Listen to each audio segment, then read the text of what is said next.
I stood in that courtroom, watching my parents' faces drain of color, as the judge leaned forward and asked my sister a single question that made the entire room go silent.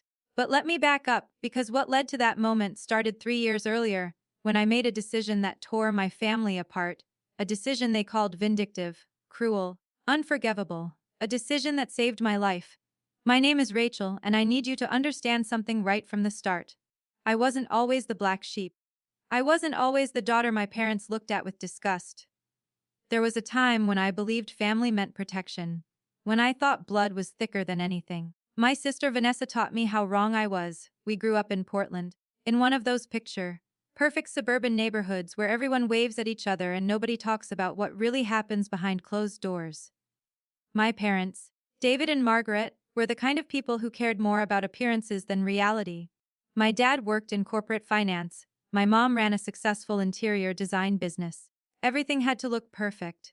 Everything had to seem normal. Vanessa was 3 years older than me, and from the moment I could form memories, she was the golden child. Straight A's, captain of the volleyball team, homecoming queen, full scholarship to UCLA. I was the artistic one, the quiet one, the one who got B's and spent weekends painting in the garage instead of going to parties.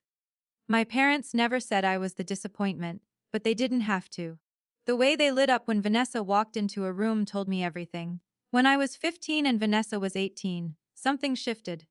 She started dating this guy named Connor, a college sophomore with a trust fund and a smile that never quite reached his eyes. My parents loved him. They'd invite him to family dinners, talk about how successful he was going to be, how lucky Vanessa was to have found someone so ambitious. I thought he was creepy from day one. The way he looked at me when no one else was watching made my skin crawl. I told Vanessa once. She laughed and called me jealous. I tried to tell my mom. She said I was being dramatic, that I needed to be happy for my sister instead of trying to ruin her relationship. So I stopped talking about it. I learned to avoid Connor when he came over, to make myself invisible when he was around. Then one night in July everything changed. My parents were at some charity gala. Vanessa had invited Connor over for a movie. I was supposed to be at my friend Brooklyn's house, but Brooklyn got sick and her mom brought me home early. I walked into our house around 9 p.m. and I could hear raised voices coming from upstairs. Vanessa's voice, tight with fear. Connor's voice, angry and slurred. I should have called someone. I should have run to a neighbor's house. But I was 15 and scared and I thought maybe I could help. I crept up the stairs, my heart hammering so hard I could barely breathe. Vanessa's bedroom door was half open. What I saw through that crack changed everything. Connor had Vanessa pinned against the wall, one hand around her throat, the other pulling at her shirt. She was crying, trying to push him away, saying no over and over. And here's the thing that still haunts me. The thing that proved everything I thought I knew about my sister was a lie. When Connor saw me standing in the doorway, when he let go of Vanessa and stepped back with this lazy, unconcerned smile, Vanessa didn't run to me. She didn't thank me for interrupting. She turned on me with pure rage in her eyes and screamed at me to get out, to mind my own business, to stop ruining everything. I stood there frozen, trying to understand what I was seeing. Connor straightened his shirt, walked past me like nothing had happened, and said he'd call Vanessa tomorrow. Vanessa wouldn't look at me. She just kept telling me to leave, her voice getting higher and more hysterical. So I did. I went to my room and I locked the door, and I tried to make sense of what I'd just witnessed. The next morning at breakfast, I tried to talk to Vanessa alone. She acted like nothing had happened. When I said we needed to tell our parents what Connor had done, she looked me dead in the eyes and told me I'd imagined it. She said I was jealous of her relationship, that I was making up stories for attention. She said if I told our parents lies about Connor, she'd make sure they knew what a disturbed attention-seeking liar I really was. I didn't know what to do. I was 15, I believed that adults knew better, that my parents would see the truth if I just explained it clearly enough. So that night, when my parents got home from work, I told them everything. I described what I saw, how scared Vanessa had looked, how Connor had been drinking, how wrong the whole situation was. My father didn't even let me finish. He cut me off mid-sentence and told me I was grounded for spreading vicious rumors about my sister's boyfriend.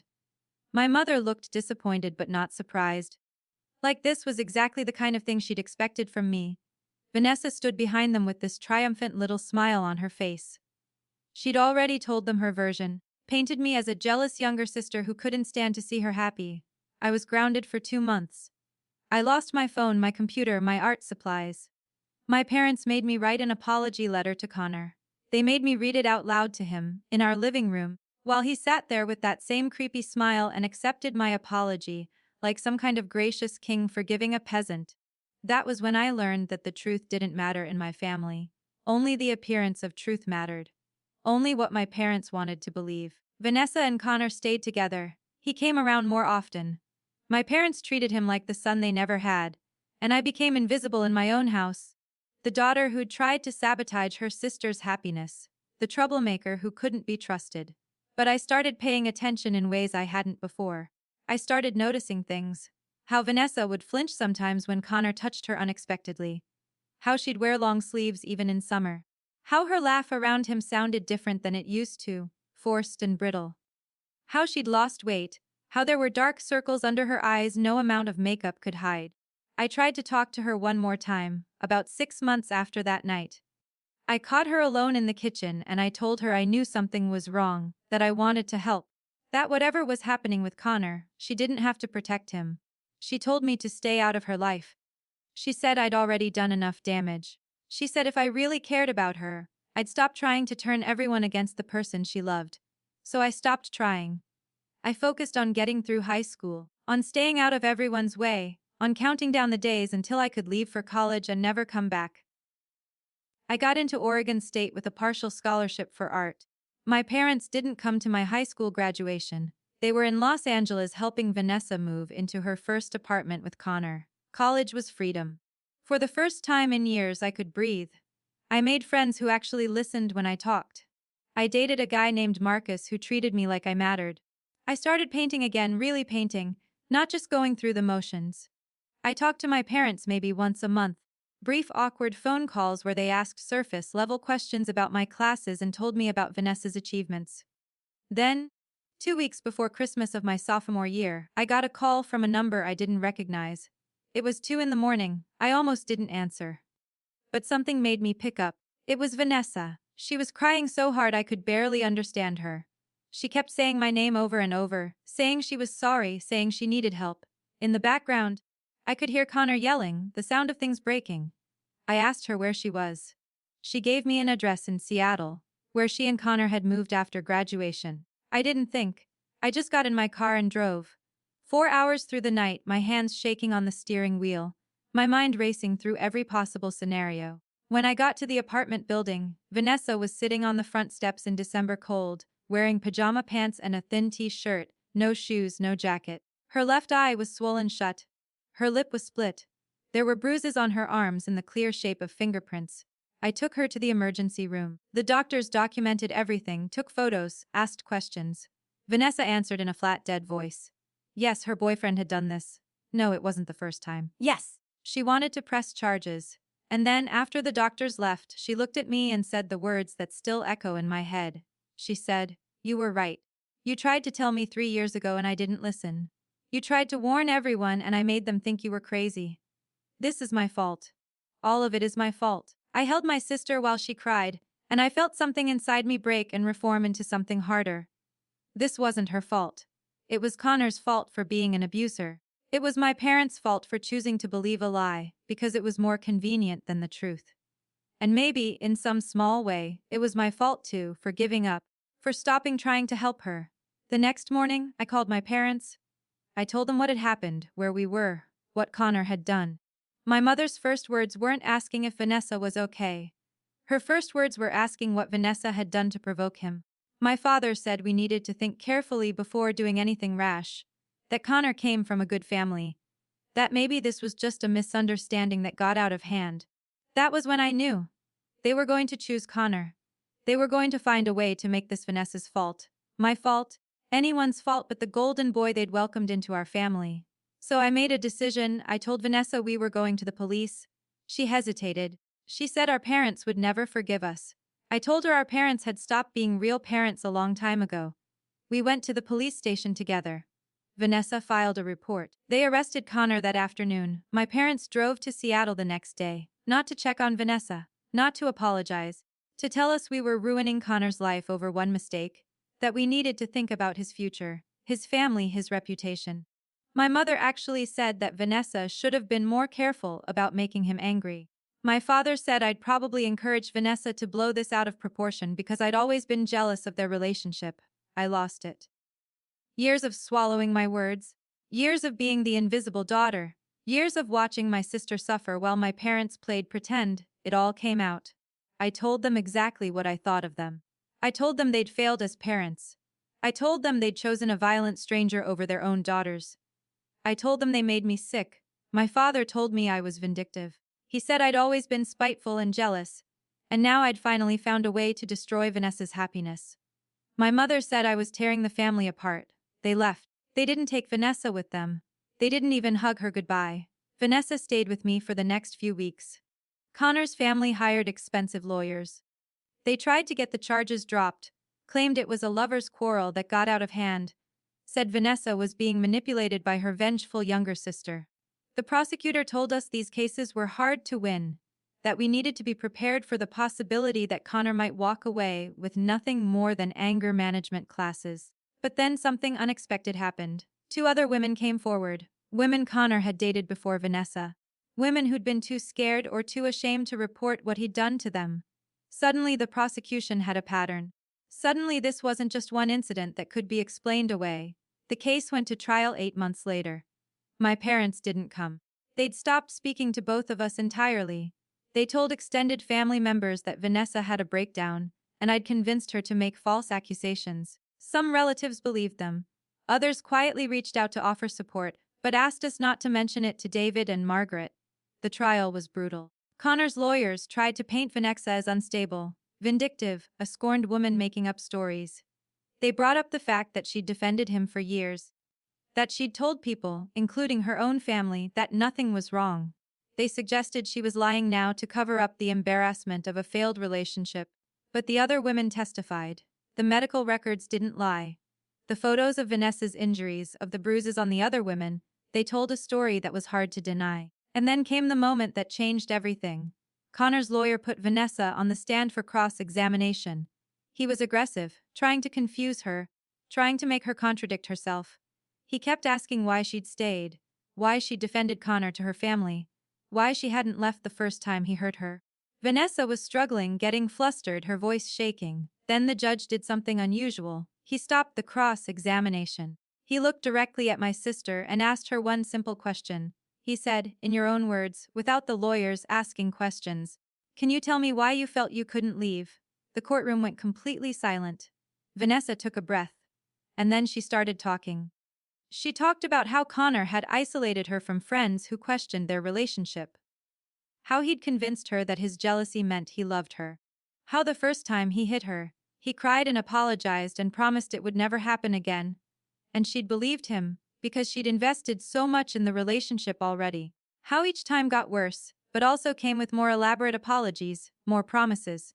How he'd threatened to kill himself if she left. How he'd told her no one would believe her if she reported him, that everyone loved him too much. How her own parents had already shown her that he was right. She talked about the night I walked in on them. How ashamed she'd been that her little sister had seen her so weak. How angry she'd been at herself for needing to be rescued.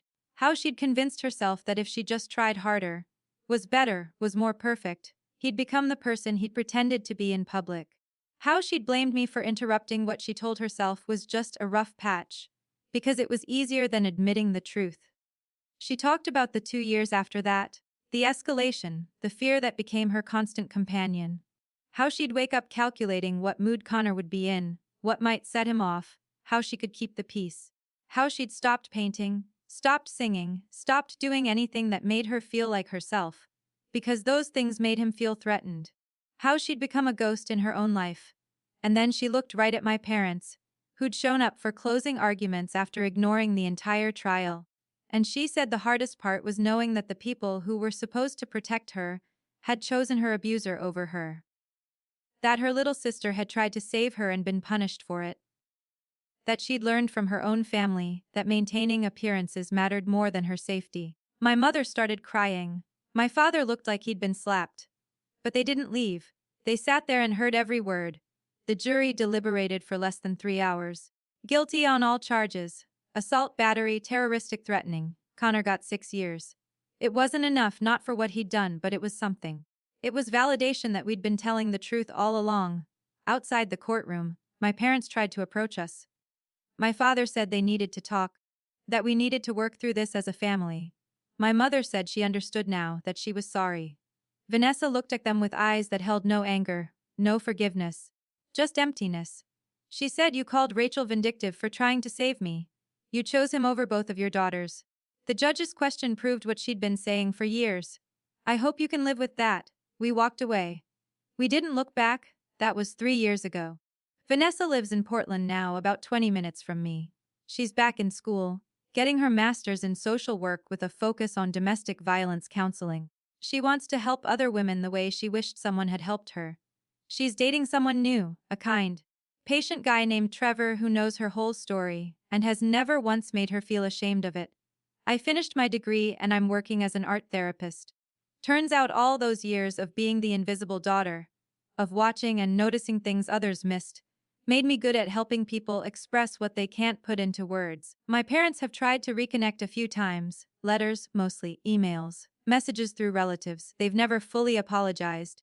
Their communications always have this undertone of, "We did the best we could." And, "We didn't know." They knew. They chose not to know because knowing was inconvenient. Last month, my mother sent a letter saying they were getting older and they wanted to reconcile before it was too late. She said family was important. She said we needed to forgive and move forward. She didn't say she was sorry for calling me vindictive. She didn't say she was sorry for choosing Connor. She didn't acknowledge what her choices cost us. Vanessa asked me what I thought we should do. I told her the truth. Some things don't get fixed with time. Some apologies come too late. Some relationships aren't worth salvaging, even when they're blood. People say that must be hard, cutting off your parents. They say everyone makes mistakes, that I should be the bigger person. But here's what those people don't understand. Being vindictive means seeking revenge for the sake of hurting someone. What I did wasn't vindictive, it was necessary. Reporting Connor, supporting my sister, refusing to pretend everything was fine, those weren't acts of revenge. They were acts of survival. The judge's question didn't just silence my parents. It validated everything I'd tried to tell them years earlier. It proved that the vindictive daughter they'd punished had been right all along. It showed that sometimes the truth is ugly and inconvenient and forces you to see things about yourself you'd rather ignore. My parents called me vindictive because it was easier than calling themselves failures. Because admitting I was right meant admitting they were wrong. Because facing the truth would have shattered the perfect image they'd built of our family, and protecting that image had always mattered more than protecting their daughters. I think about that 15-year-old girl I used to be sometimes. The one who walked in on her sister being assaulted and was punished for trying to help. The one who was grounded for telling the truth. The one who learned that her family valued appearance over reality, comfort over courage. I wish I could go back and tell her that she wasn't crazy, wasn't dramatic, wasn't vindictive. That her instincts were right. That standing up for what's right would cost her. But staying silent would cost her more. I think about all the warning signs I saw that everyone else chose to ignore. The way Connor would grip Vanessa's arm, just a little too tight when they walked together. The way her smile would falter when he made certain jokes. The way she'd apologize for things that weren't her fault. The way she'd check her phone constantly, anxiety written all over her face. The way she'd make herself smaller, quieter, less vibrant, like she was trying to take up as little space as possible. I saw all of it. I pointed it out. And I was told I was the problem. There's this thing that happens in families sometimes, where telling the truth becomes the ultimate betrayal. Not the abuse itself. Not the lying to cover it up. But speaking up about it, breaking the silence. Refusing to play along with the collective delusion. That becomes the unforgivable sin. My parents could forgive Connor for nearly killing their daughter. They couldn't forgive me for reporting it. Let that sink in for a moment. My sister showed up at a hospital with her eyes swollen shut, fingerprint bruises around her throat, 3 cracked ribs, and our parents' first instinct was to protect her abuser, to suggest she'd provoked it, to worry about his reputation, his future, his family's standing in the community. And when I stood by Vanessa, when I helped her file charges, when I refused to participate in the cover-up, I became the villain of the story. I became vindictive, spiteful, the daughter who destroyed the family. But here's the thing about being called vindictive for doing the right thing. Eventually, you stop caring what those people think. Eventually, you realize that their opinion of you says everything about them and nothing about you. The trial revealed something my parents couldn't ignore, couldn't explain away. Connor's own text messages, recovered from Vanessa's phone. Messages where he apologized for hitting her, where he promised to get help, where he threatened to hurt himself if she left, where he said he'd tell everyone she was crazy if she reported him. Messages that proved every single thing I'd said 3 years earlier had been true. My parents sat in that courtroom and heard their daughter's boyfriend, the man they'd welcomed into our home, the man they defended against me, admit through his own words to exactly what I'd witnessed that night. And they couldn't pretend anymore. But even then, even with the evidence laid out in black and white, they couldn't quite bring themselves to say, "Rachel, you were right and we were wrong." It was always, "We didn't know. We couldn't have known. How were we supposed to know? You were supposed to know because your daughter told you. You were supposed to know because you chose to look instead of choosing to be blind. You were supposed to know because protecting your children should have been more important than protecting your pride." After the trial, Vanessa started therapy. Real therapy. With a woman who specialized in domestic violence and trauma.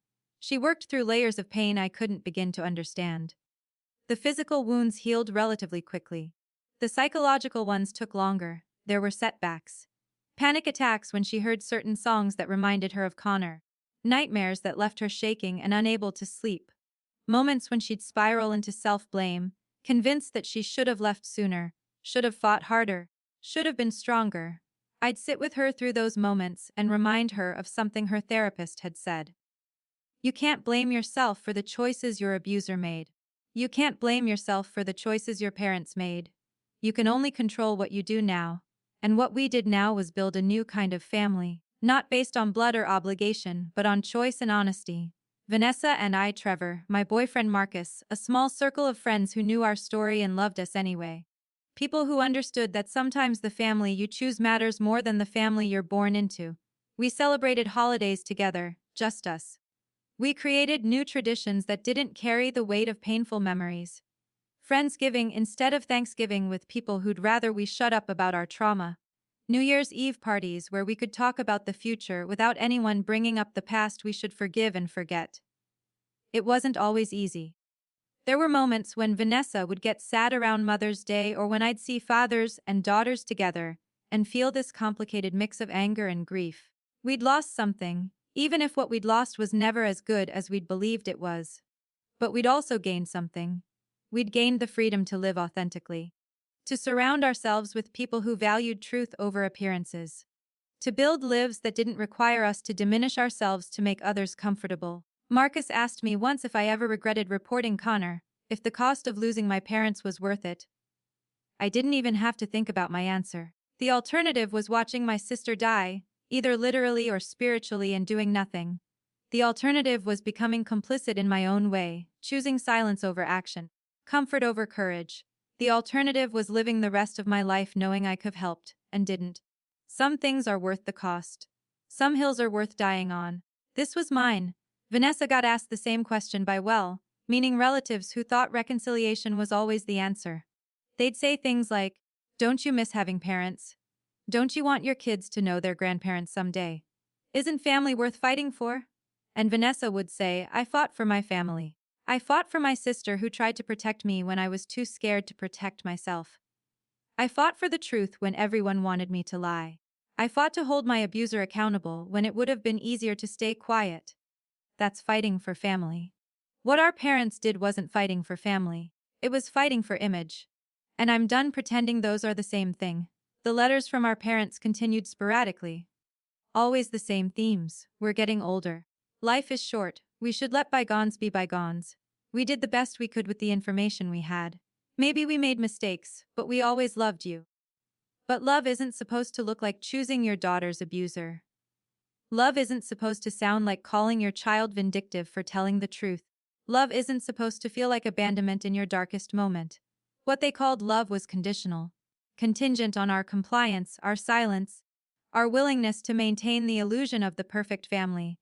Real love doesn't come with those conditions. Real love doesn't require you to set yourself on fire to keep others warm. I wrote them one letter in response, about a year after the trial. I didn't send it angry. I sent it honest.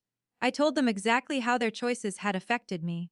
How it felt to be 15 and punished for trying to protect my sister. How it felt to watch Vanessa suffer for years while they celebrated her abuser. How it felt to be called vindictive for having the courage they lacked. I told them I didn't hate them. Hate requires a level of emotional investment I no longer had. What I felt was profound disappointment and a kind of grief for the parents I'd needed them to be, and they'd never been. I told them that if they wanted any kind of relationship with us in the future, it would require genuine accountability. Not excuses, not justifications, not minimization. Real acknowledgement of the harm they'd caused and real effort to understand why their actions had been so damaging. I told them I wasn't holding my breath. They wrote back. The letter was disappointing but not surprising. More of the same. We're sorry you felt hurt. We only wanted what was best for everyone. We never meant for things to turn out this way. We hope you can find it in your hearts to forgive us. Non-apology apologies. Words designed to end the conversation without actually taking responsibility. I'm sorry you felt that way instead of I'm sorry I did that. I never meant to hurt you instead of I hurt you and that was wrong. Vanessa and I read the letter together. She looked at me and said, "They're never going to get it, are they?" I shook my head. Some people are too invested in their own narrative to ever see the truth. Our parents needed to believe they'd done nothing wrong, that we were overreacting. That time would heal wounds they'd never properly acknowledged inflicting. We didn't write back. There was nothing left to say. Life moved forward. Vanessa got engaged to Trevor last spring. She asked me to be her maid of honor. We cried together, good tears this time, healing tears. She said she never thought she'd be brave enough to trust someone again, to believe she deserved good things, to imagine a future that didn't involve looking over her shoulder. She said, "You saved my life." Not just that night in Seattle, but before that, when you tried to tell everyone what you saw and they punished you for it. You planted a seed of truth that I couldn't ignore forever. Even when I was angry at you, even when I called you a liar, part of me knew you were right. And that part of me, however small, kept me alive until I was ready to leave. I told her she saved herself. I just held the door open, but the truth is, we saved each other. She gave me purpose when I felt invisible. I gave her hope when she felt trapped. Together, we proved that sometimes the people who really love you aren't the ones who share your DNA. They're the ones who show up, who believe you, who stand beside you even when the whole world is calling you vindictive. The wedding is in 2 months. Our parents weren't invited. Some family members have expressed concern about this, suggested it might be time to extend an olive branch. Vanessa politely but firmly declined. She said her wedding was a celebration of love and safety and new beginnings, and our parents had no place in that narrative until they could acknowledge their role in the old one. I'm proud of her. Of both of us, really. For choosing truth over comfort. For refusing to diminish our experiences to make others feel better. For understanding that forgiveness isn't always the path to healing. That sometimes healing requires distance. That sometimes the kindest thing you can do for yourself is walk away from people who hurt you, even if they're family. Especially if they're family. People talk about breaking the cycle, usually in reference to abuse passing from one generation to the next. But there are other cycles that need breaking too. The cycle of prioritizing appearance over reality. The cycle of protecting abusers to maintain social standing. The cycle of punishing truth tellers to preserve comfortable lies. The cycle of conditional love that evaporates the moment you stop performing perfection. Vanessa and I broke those cycles. It cost us. But what we gained was worth infinitely more than what we lost. I paint differently now than I did before all of this. My work used to be pretty, safe, designed to please. Now it's raw and honest and sometimes uncomfortable. I paint what it looks like to be invisible in your own family. I paint what it looks like to watch someone you love disappear into an abusive relationship. I paint what it looks like to choose truth when everyone wants you to choose silence. My art sells better now. Turns out authenticity resonates with people in ways that pretty lies never do. Vanessa channels her experiences into her work with domestic violence survivors. She runs support groups, she trains advocates. She speaks at schools and community centers about recognizing warning signs, about believing victims, about the long-term damage of choosing abusers over survivors. She tells her story, not the sanitized version our parents would prefer, the real one. The one where her family failed her and her little sister saved her, and a judge's simple question cracked open the truth everyone had been trying to bury. She tells women who are where she used to be that leaving is possible, that they deserve better, that the people who call them vindictive for seeking safety are the same people who benefit from their silence. That sometimes the most courageous thing you can do is disappoint people who want you to stay small and quiet and compliant. Last week, a woman came up to Vanessa after one of her talks. She was young, maybe 22, with bruises poorly hidden under makeup. She said her family loved her boyfriend, that they thought she was lucky to have him, that when she tried to tell her mother he'd hit her, her mother had asked what she'd done to provoke him. Vanessa held this girl while she cried. She gave her resources. She helped her make a safety plan. She told her the same thing I'd told Vanessa years ago. You're not crazy. You're not overreacting. You deserve better than this. And if your family can't see that, they're failing you, not the other way around. The girl asked if her family would ever understand. Vanessa was honest. Maybe, maybe not. Some people need to protect their illusions more than they need to protect you. But whether they understand doesn't change what you need to do to survive. I watched this interaction from across the room and felt something settle in my chest. This was why we'd gone through everything we'd gone through. So that girl and girls like her would have someone who believed them. Someone who understood. Someone who'd been where they were and made it out the other side. Our pain had purpose now. Our story had meaning. The judge's question that had silenced our parents had become the question we asked others. In your own words, why did you feel you couldn't leave? And in the asking, we gave permission for truth-telling. We created space for stories that didn't fit neat narratives. We validated experiences that others wanted to minimize or ignore. Being called vindictive had once felt like the worst insult. Now I understood it for what it was. A weapon wielded by people who needed me to be the villain, so they didn't have to examine their own villainy. A word designed to shame me into silence, to make seeking justice seem petty and small. But vindictive means seeking revenge for perceived wrongs. What I'd sought was accountability for actual harm. What I'd pursued was safety for my sister and justice for her suffering. What I'd refused was complicity in a system that protected abusers at the expense of their victims. There's nothing vindictive about that. There's nothing spiteful about refusing to be silent while someone you love is being destroyed. There's nothing cruel about holding people accountable for the choices they make. The only thing vindictive in our story was our parents' determination to punish me for telling the truth. Their willingness to sacrifice both their daughters to protect their golden boy image of Connor. Their choice to call me names rather than examine their own failures. I wonder sometimes if they lie awake at night, thinking about the judge's question. About how Vanessa's answer revealed everything they'd refused to see. About how their own daughter told a courtroom full of strangers that the hardest part of her abuse was knowing her parents had chosen her abuser over her. I wonder if they feel shame, regret, guilt. I wonder if they wish they'd listened to me that first time, when I was 15 and terrified and trying to save my sister. I wonder if they understand what they lost when they chose pride over truth. But mostly, I don't think about them at all anymore. They're not part of my story now.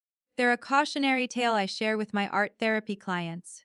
They're the example Vanessa uses when teaching advocates about secondary victimization. They're the answer to the question, how could a family fail so completely? We built something better in the ruins they left behind. A life based on authenticity instead of appearances. Relationships based on mutual respect instead of hierarchy and control. A definition of family that centers on love and loyalty instead of biology and obligation. In 2 months, I'll stand beside my sister as she marries someone who's proven he knows how to love her well. Someone who's never once made her feel small or scared, or like she needs to earn the right to be treated with basic human dignity. Someone whose family welcomed her with open arms and never once suggested her trauma was her fault. I'll watch her walk down an aisle lined with people who chose to show up for her, who believed her, who stood by her through the trial and the aftermath and the long, hard work of healing, not because they had to, but because they wanted to. Because she matters to them. Because that's what real family does. And somewhere, probably not even knowing the wedding is happening, our parents will continue their lives. They'll tell their version of the story to anyone who'll listen. The version where they're victims of their vindictive daughter, who turned their other daughter against them. The version where they did nothing wrong and were just cruel, ungrateful children who abandoned them for no good reason. They need that version to be true. Accepting the real version would require acknowledging pain they're not willing to feel, examining choices they're not willing to question, taking responsibility they're not willing to accept. So they'll keep their lie, and we'll keep our truth. And those two narratives will never reconcile. Because reconciliation would require them to meet us in reality. And they've proven over and over that they prefer their comfortable fiction. That's okay. We don't need their validation anymore. We have the judge's question and Vanessa's answer. We have the guilty verdict. We have the evidence that was always there if anyone had cared to look. We have years of messages from survivors thanking Vanessa for her advocacy. We have the life we've built, brick by careful brick, on a foundation of truth. And on the nights when it still hurts, when we still grieve what we wish our family could have been, we remind each other of something important. Being called vindictive by people who protected our abuser isn't an insult. It's a badge of honor. It means we chose right over easy. It means we valued truth over comfort. It means we refused to be complicit in our own sister's destruction. The judge's question silenced them because it revealed a truth they couldn't spin or minimize or explain away. Our parents had failed us in the most fundamental way parents can fail. They'd chosen wrong. They'd picked the wrong side. They'd believed the wrong person. And when given multiple chances to correct their course, they'd doubled down instead. That courtroom moment crystallized everything. Vanessa's broken voice explaining why she'd felt trapped. The evidence of years of abuse laid out in photos and medical records and text messages. The other victims testifying to the same pattern of behavior. Our parents' faces as they realized they couldn't maintain their denial anymore. And in the silence after Vanessa finished speaking, in the weight of truth that filled that room, my vindictiveness was proven to be something else entirely. Courage, clarity, the unwillingness to sacrifice my sister on the altar of my parents' pride. So yes, I reported my sister's abuser. Yes, I stood by her when our parents turned their backs. Yes, I refused to pretend everything was fine when it was anything but. Yes, I called out people I loved for failures they didn't want to acknowledge. Call it vindictive if you want. I call it love. Real love. The kind that shows up even when it's hard. The kind that tells the truth even when lying would be easier. The kind that chooses people over pretense. Always. And if that makes me vindictive in my parents' eyes, I'll wear that label proudly. Because the alternative is being the kind of person who stays silent while someone suffers. The kind who values reputation over reality. The kind who calls seeking justice revenge and mistakes complicity for loyalty. I'd rather be called vindictive for the rest of my life than become the kind of person who could watch my sister disappear and do nothing to save her. The judge's question didn't just silence my parents in that moment. It silenced every excuse, every justification, every attempt to rewrite history. It gave Vanessa space to tell her truth uninterrupted. And in doing so, it validated every choice I'd made, every risk I'd taken, every consequence I'd accepted to ensure that truth could be heard. That question and that answer changed everything. They freed us both. They proved what I'd always known but had been told I was wrong about. They showed that standing up for what's right, even when everyone tells you you're wrong, even when you're punished for it, even when it costs you everything, is still the right thing to do. Always.